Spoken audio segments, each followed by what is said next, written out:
لوگ ہیں۔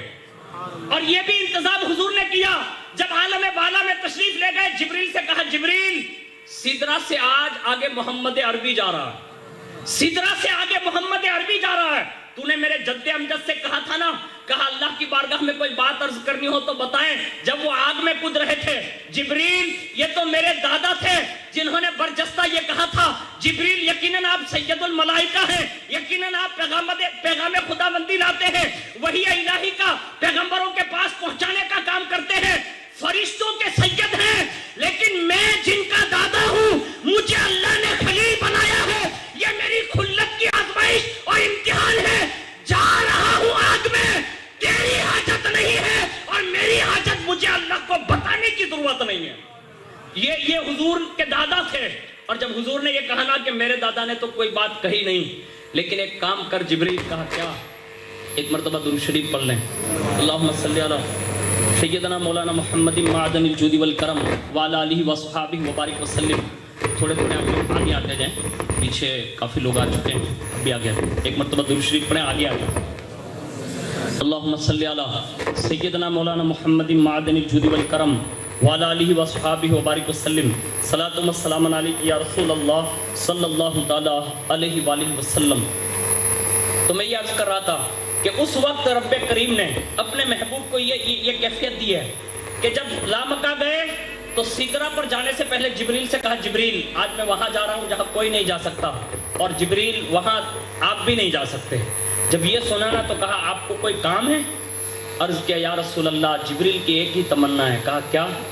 کہا حضور جب میدان محشر بپا ہو، پل صراط باقاعدہ بچھا دیا گیا ہو، اور جہنم پر جب اس کا کام شروع ہو چکا ہو، حضور رب کی بارگاہ میں جب حاضری دیں تو جبریل کی ایک خواہش یہ ہے کہ جب آپ کی امت گزرے نا تو اس وقت جبریل کے یہ پر جو 600 بنائے نا، کہا ہاں، کہا یہ پر بچھانے کی مجھے اجازت نصیب ہو جائیں۔ یعنی امتیوں کے لیے یہ نسخہ انہوں نے پیش کیا۔ اب یہاں سے ایک بات یہ بھی ذہن میں آ گئی کہ جبریل نے یہ بات کیوں کہہ لی؟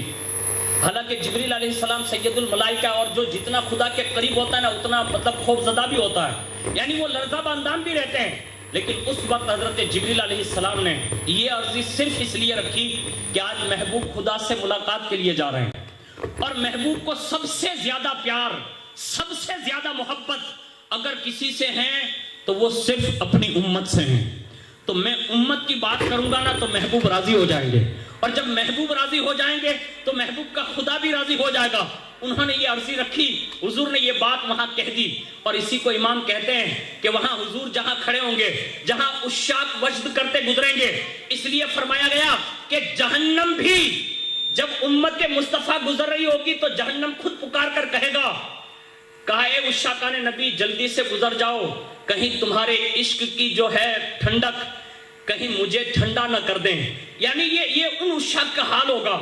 اور جبریل علیہ السلام جب پر بچھا دیں گے تو ظاہر سی بات ہے ہر عاشق کے نبی گزرنے کے قابل ہوگا، لیکن جس کا عشق جتنا زیادہ مضبوط تو وہ پھر یوں کہتے ہیں کہ پل سے اتارو راہ گزر کو خبر نہ ہو، جبریل پر بچھائیں تو پر کو بھی خبر نہ ہو۔ یعنی حضور کی بارگاہ میں یہ عرضی کر کے عرض کر رہے ہیں کہ حضور امتی تو آپ کے ہیں، چاہنے والے تو آپ کے ہیں، محبت آپ سے کرتے ہیں، آپ ہی ہاتھ کیوں نہیں پکڑ لیتے یا اشارہ کیوں نہیں کر دیتے کہ بس آپ کا ہاتھ جب ہمارے ہاتھ میں آ جائے گا، آپ کا دامن آ جائے گا، پھر جبریل علیہ السلام کے پروں کو بھی پتہ نہ چلے گا کہ امت مصطفیٰ کا گزر کب ہو چکا ہے۔ یہ پل صراط کے معاملات ہیں۔ حضور نے پہلا ایڈریس یہ دیا پل صراط پہ آ جانا، اور اسی کے ساتھ ساتھ حضور سے عرض کیا حضور دوسرا ایڈریس کیا ہے؟ حضور نے فرمایا انس پل صراط کے پار ہوتے ہی دوسری جگہ بتا رہا ہوں، اور وہ ہے حوض کوثر۔ عرض کیا یا رسول اللہ حوض کوثر پہ آپ کیا کر رہے ہوں گے؟ کہا میں اپنے صحابہ اور اہل بیت سمیت وہاں پہلے پہنچ جاؤں گا، اور میری اہل بیت اور میرے صحابہ اس میں چار کونے پہ کھڑے ہوں گے، اور اطراف و اکناف میں میری اہل بیت اور صحابہ کا جرمٹ ہوگا، اور سب کے ہاتھ میں اللہ نے حوض کوثر کے قریب جو چاندی اور سونے کے پیالے اور جام رکھے ہوں گے، وہ بھر بھر کر وہ میری پیاسی امت جب پل صراط سے آئے گی نا تو میرے یہ صحابہ اور اہل بیت انہیں بھر بھر کر پلاتے جائیں گے۔ حضور نے یہ ایڈریس بتایا، کہا میں یہاں یہ کر رہا ہوں گا۔ اللہ اکبر۔ اور اس حوض کوثر کا جو مالک اللہ نے حضور کو بنایا نا، تو یہ شفاعت میں یہ بھی داخل ہے کہ قیامت کا دن ہے 50,000 سال کے برابر ایک دن، اب ظاہر سی بات ہے کہ دنیا میں معمولی سا 17 گھنٹہ یا 14 گھنٹہ یا چند گھنٹے کا جو ایک معمولی سا دن ہوتا ہے، رات کے حصے کو ڈھونڈ لیں تو ڈبل 12 ہو گئے۔ اب یہ 24 گھنٹے کے دن اور رات میں ہم کئی بار پیتے ہیں، پھر بھی ہمیں دوسرے دن نہیں، 1-2 گھنٹے کے بعد ہماری کیلوری ختم ہو جاتی ہیں، ہم پھر پانی کی پیاس کی طرف بڑھتے ہیں اور اسے پیتے ہیں۔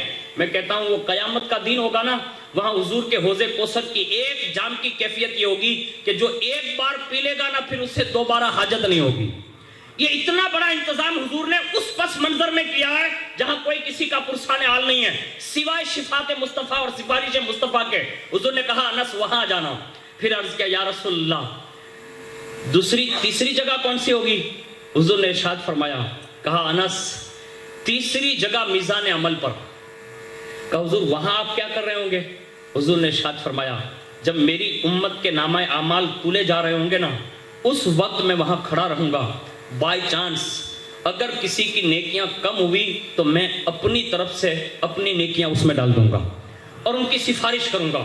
اب یہ حضور نے 3 مرحلے بتائے، تینوں جگہ ہیں بہت بڑی، لیکن یاد رکھیں اس وقت جو لوگ آئیں گے وہاں ان کی کیفیت مختلف ہوگی، ان کے انداز بھی مختلف ہوں گے، لیکن ہمیں اور آپ کو یہ چاہیے کہ حضور کی شفاعت حق ہے، اس سے انکار کرنے والا گمراہ ہے، اور حضور نے فرمایا جو میری شفاعت کا انکار کرے گا قیامت کے دن وہی بندہ میری شفاعت سے محروم کر دیا جائے گا۔ یعنی حضور صلی اللہ علیہ وسلم کی شفاعت برحق ہے قیامت کے دن، لیکن ہمارے بزرگوں نے شفاعت کی کئی قسمیں بیان کی ہے۔ ایک تو ہوتی ہے شفاعت بالاذن جس کے سب قائل ہیں، یعنی قرآن میں جتنی آیتیں شفاعت بالاذن پر ہے، یعنی جن کو اللہ اجازت دے گا تو اس پہ سب قائل ہے کہ اللہ کی اجازت کے بعد سب شفاعت کریں گے۔ لیکن ہمارے بزرگوں نے لکھا ہے ایک ہے شفاعت بالوجاہت، یعنی کسی کے عہدے اور مرتبے کی بنیاد پر ان کی سفارش کا قبول کر لیا جانا، اور اس کو آسان اور ایگزامپل دنیا بھی آج مان رہی ہے۔ یعنی کسی بھی بڑی چیز کا کام ہو اور وہ بنتا نہیں ہونا تو ہم بڑے آدمی کو تلاش کرتے ہیں، اس سے سورسز لگاتے ہیں اور باقاعدہ وہ کام ہو جاتا ہے۔ ڈاکیومنٹ میں کچھ کمی ہونے کے باوجود بھی سورسز لگتے ہیں، ہمارا کام بن جاتا ہے۔ میں کہتا ہوں یہ دنیا کی شبی جو ہے نا وہ ہمیں یہ بات باور کرانا چاہتی ہے کہ جب ایک ٹول ناکے سے گزرنے والا کسی کا کار بتا دے، کسی کا نام دے دے تو اس کے لیے دروازہ کھل سکتا ہے۔ مجھے بتاؤ جہاں مصطفیٰ ہی مصطفیٰ کی چلے گی وہاں حضور کا نام نہ چلے گا تو کس کا چلے گا؟ یہ اللہ نے یہ بتایا ہمیں دنیا میں، لیکن وہاں شفاعت بالوجاہت کی شان یہ ہوگی کہ صرف حضور کا لحاظ کیا جائے گا، اور کس شان سے کیا جائے گا اس کا بھی ایک حدیث شریف کا میں مفہوم عرض کر دوں جس کو کئی کتابوں میں نقل کیا گیا کہ حضور فرماتے ہیں جب لوگ قیامت میں آ رہے ہوں گے تو ان کی 3 قسمیں ہوں گی۔ کچھ لوگ وہ ہوں گے جو پیدل چل کر آئیں گے، کچھ وہ ہوں گے جن کو سواریاں دی جائے گی، اور کچھ وہ ہوں گے جو سر کے بل آئیں گے۔ یعنی میدان محشر تک جانے کے لیے سب کی کیفیت یہ ہوگی، قبرستان اونا میں دفن ہوا ہے، یہاں سے جا کر ملک شام تک سر کے بل جانا پڑے گا۔ کچھ لوگ وہ ہوں گے جن کے لیے سواریوں کا انتظام ہے، کچھ وہ ہوں گے جو چل کر جائیں گے، سب کی مختلف کیفیت ہوگی، اور یہ 3 باتیں تو وضاحت کے ساتھ بیان کی گئی ہے۔ کسی نے عرض کیا، کہا کیا کوئی لوگ سر کے بل بھی چل سکتا ہے؟ یہ عریضہ پیش کیا، کہا سر کے بل بھی لوگ چلیں گے؟ قربان جائے جواب دینے والے پر ارشاد فرمایا، کہا جو رب 2 چھوٹے سے اور کمزور پیروں پر چلا سکتا ہے وہ طاقتور سر سے نہیں چلا سکتا؟ یعنی یہ بات اللہ سے بعید نہیں ہے، وہ چلائے گا، لیکن ان کے لیے یہ ہے کہ یہ وہ لوگ ہوں گے کہ جن کا اسلام اور ایمان سے کوئی تعلق نہیں ہوگا۔ لیکن حضور نے ہمارے لیے یہ بھی انتظام کیا، ابھی میدان محشر قائم ہوا ہے، اب یہ وہاں تک جانا ہے، وہ راستہ کتنا آسان کر دیا، اور وہ بھی شب معراج ہوا جب حضور کے در اقدس پر براق جنت سے لا کر کھڑی کر دی گئی ہے، جبریل علیہ السلام لگام تھامے ہوئے ہیں، اور یہ ناز برداری کے لیے حضرت میکائیل، اسرافیل اور اسرائیل جیسے مقدس فرشتے حاضر ہیں، اور کئی ہزار فرشتوں کی تعداد میں حضور کے جلوس کی شکل میں سب کھڑے ہیں۔ حضور اپنے حجرِ نبوت سے باہر نکلے، اور جیسے حجرِ نبوت سے باہر نکلنا تھا جبریل کو دیکھا کہ لگام پکڑے ہوئے ہیں، رکاب تھامی، فرشتوں نے کہا حضور قدم رکھے براق پہ سوار ہو جائیں۔ بس حضور نے ایک براق پر نظر ڈالی، رکاب پر نظر ڈالی، توقف فرمایا، حضور رک گئے، اور جیسے ہی رکے نا تو جبریل علیہ السلام نے عرض کیا حضور کیا بات ہے، سوار ہو جائیں؟ جب اتنا کہا نا کہ سوار ہو جائیں، اتنے میں حضور کی وہ نور والی آنکھوں سے آنسو ٹپکنے لگے، حضور رونے لگے، اور جب حضور روئے تو حضور کے رونے کی کیفیت کو دیکھ کر جبریل نے عرض کیا کہ حضور بات کیا ہے؟ کہا جبریل مجھے اس وقت میری گنہگار امت یاد آ گئی ہے، ہم 10 10 دنوں میں حضور کو بھول جاتے ہیں. آپ سمجھ رہے ہیں نا؟ ہم اور آپ ہر لمحہ غافل ہے. ہماری غفلتوں کا حال یہ ہے کہ کچھ لمحات تو ہمارے ایسے گزرتے ہیں کہ ہماری زبانوں پر تک حضور کا نام داخل نہیں ہوتا. ہمارے دل تو اتنے غافل ہو چکے ہیں کہ اب اچھی سے اچھی گفتگو بھی اب ہمارے دلوں پر اثر کارک نہیں ہے. ہمارے اسلاف نے یہ بات بہت پہلے بتا دی تھی. کہا جب لوگوں پر یہ دور آئے گا نا تو بہترین سے بہترین اور حیرت انگیز باتیں اور اثر انداز گفتگویں بھی لوگوں کے دلوں پر سے ایسے ہی گزر جائے گی جیسے کہ ہوا کے اوپر سے یہ سمندر کے اوپر سے ہوائیں آسانی کے ساتھ گزر جاتی ہے. آج ہماری اور آپ کی بھی کیفیت یہ ہے. اس وقت حضور نے ہمیں یاد کیا جس وقت حضور شفاعت کے دلہا بنے ہیں. یعنی جہاں جنت اور جہنم اور لامکاں تک کی سیر کرنے جا رہے ہیں اور جنت کی سواری رسول اللہ کے سامنے موجود ہیں. آج ہمارے یہاں سب سے بڑی خوشی کیا ہوتی ہے؟ سب سے بڑی خوشی زندگی میں ایک نکاح تو ہے نا بھائی, بیٹے کی ولادت ہے اور منگنی ہے. یہ چند اقدامات ایسے ہیں کہ جہاں آدمی حد سے باہر ہو جاتا ہے, خوش ہو جاتا ہے. میں کہتا ہوں اس خوشی پر ہمیں حضور کی یہ خوشی بھی یاد رکھنا چاہیے کہ جب حضور عرش کے دلہا بننے جا رہے ہیں نا تو بھی ہمیں فراموش نہیں کیا. آج ہم کیسے نافرمان لوگ ہیں, کیسے بے وفا لوگ ہیں کہ جن کی کیفیت یہ ہے کہ جب خوشیاں زیادہ اللہ دیتا ہے آدمی آپے سے باہر ہو جاتا ہے اور ناچ گانے ڈھول تماشے کر کے معاذ اللہ حضور کو رلاتا ہے. یہ محبوب ہے جو خدا سے ملنے جا رہے ہیں پھر بھی جبریل سے کہتے ہیں میری امت یاد آ رہی ہے. کہ حضور آپ بیان فرمائیں کیا کام کرنا ہے. اور ارشاد فرمایا جبریل یہ مجھے آج لے جایا جا رہا لامکاں. کہاں میرے لیے اتنا اچھا انتظام ہے. جب قیامت کا دین بپا ہوگا اور میری امت کو میدان محشر تک جانا ہوگا تو پھر ان کے لیے کیا انتظام ہوگا. قربان جائیں. جیسے جبریل سے عرضی پیش کی, جبریل علیہ السلام نے اللہ کی بارگاہ میں عریضہ پیش کیا. رب کا پیغام آیا. کہا جبریل محبوب سے کہیں کہ محبوب آپ ٹینشن نہ لیں, بے فکر ہو جائیں. جیسے آپ کے لیے یہ انتظام کیا ہے نا, آپ کی سواری کے لیے براق جنت سے آئیے نا. کہا آپ کی امت کی آپ کی وجہ سے یہ شان ہوگی. آپ کا امتی قبر سے اٹھے گا اس سے پہلے ایک فرشتہ سواری لے کر تمہارے امتی کی قبر کے پاس کھڑا ہوگا. یہ حضور نے انتظام کیا, یہ کسی اور نے نہیں, یہ رسول اللہ کا انتظام ہے اور یہ شفاعت کا حصہ ہے. آج ہم چند گاڑیوں کو دیکھ کر بہک جاتے ہیں, چند چیزوں کو دیکھ کر ناچنے لگتے ہیں. اس وقت تمہیں یہ یاد رہنا چاہیے کہ قبر سے نکلنے کے بعد کوئی سوار تمہیں سواری کے لیے نہ دیا جائے گا, بلکہ یہ سواری کے لیے رسول اللہ کی جانب سے تمہارے لیے انتظام ہوگا, تمہارے لیے سواری کھڑی ہوگی. اور جب حضور سے یہ کہہ دیا نا, کہا محبوب آپ کی امت کے لیے بھی انتظام ہوگا, پھر حضور نے اپنی شان جیسے رکاب میں پیر رکھا نا تو یہ براق نے بھی بہت اچھا سبب بتایا ہے. یہ کر لینا چاہیے. کبھی کبھی کچھ باتیں جو ہے نا وہ دل کی تختی پر لکھ لینے کی ضرورت ہوتی ہے. جیسے ہی براق پر حضور نے رکاب میں قدم رکھا نا تو وہ ایسے بتکا, جس کو اپنی بھاشا میں کہتے ہیں بھڑکنا, اور جیسے وہ بھڑکا نا تو جبریل نے مطلب لگام کا جھٹکا دیا. کہا براق ادب کا مقام ہے, یہ اللہ کا محبوب تجھ پر سوار ہو رہا ہے. یعنی رسول اللہ کے لیے جب یہ جملے کہے نا جبریل نے, تو براق نے کہا جبریل یہ بدکنا بے ادبی کے لیے نہیں تھا. کہا میری پشت کی تقدیر تو دیکھو. یعنی آج کائنات میں جنت میں جو اللہ نے براقیں بنائی ہے نا, کہا یہ میرا انتخاب کیوں ہوا. جبریل کہتے ہیں کہا براق سن, جب میں جنت میں گیا نا اللہ کے حکم سے تو بہت ساری براقیں جنت کے باغات میں چل رہی تھی. کہا جب سب پر قدرت کی نگاہ گئی اس کی شان جو ہے, اور تجھے جب دیکھا نا رب نے تو تو رو رہی تھی. تو کہا پھر کیا ہوا. کہا رب کا حکم آیا جبریل. کہا کیا. کہا مجھے غمگین لوگ بڑے پیارے لگتے ہیں. جب کوئی آنسو بہاتا ہے نا مجھے بڑا پیار آتا ہے. سب تو چراگاہ میں براقیں چل رہی ہیں. کہا یہ براق جو ہے نا, کہا یہ رو رہی ہے. اب اس سے پوچھنا کہ یہ رو کیوں رہی ہے. جیسے جبریل کہتے ہیں میں نے تجھ سے پوچھا آپ کیوں رو رہے ہیں, تو آپ ہی نے تو کہا تھا. کہا میری ایک کیفیت کہا کہ میں رسول اللہ کے لیے منتخب کی جاؤں. اللہ اکبر. رب کا پیغام آیا. کہا جبریل جس نے یہ کہا نا کہ میری قسمت کہا کہ میں حضور کے لیے منتخب کی جاؤں گی, اب اسی سے بشارت دے دے کہ رب کا فیصلہ ہی تیرے بارے میں ہو چکا ہے کہ اب حضور کے لیے سواری کے لیے کوئی اور براق نہ جائے گی, تیرا ہی انتخاب کر لیا گیا ہے, یعنی تجھے لے لیا گیا ہے. تو براق نے کہا یہ جو بدکی ہوں نا اس لیے بدکی ہوں کہ میرا انتخاب تو ہو گیا, حضور سوار ہونے تو جا رہے ہیں, لیکن یہ بدک کر مجھے حضور سے کچھ کہنا ہے. کہا کہو. تو براق حضور سے بات کرتی ہے اور بات کرتے ہوئے کہتی ہے کہ یا رسول اللہ آپ نے یہ کرم فرمایا, رب نے یہ کرم فرمایا کہ آپ کے لیے میرا انتخاب ہوا ہے. کہا ہاں. کہا حضور ایک کرم یہ بھی فرمائے. کہا کیا؟ کہا جب قیامت کا دن ہو اور آپ کے لیے جب سواری لائے جائے نا تو صرف یہ شب معراج تک محدود نہ رہے, قیامت کے دن بھی میرا انتخاب ہو جائیں. یعنی یہ کب کی بات کر رہے ہیں, یعنی یہ بڑی باتیں ہیں. انہوں نے یہ عرضی پیش کر دی اور حضور نے فرمایا ٹھیک ہے میں اپنے رب سے کہہ کر تیرا ہی انتخاب کر لیتا ہوں.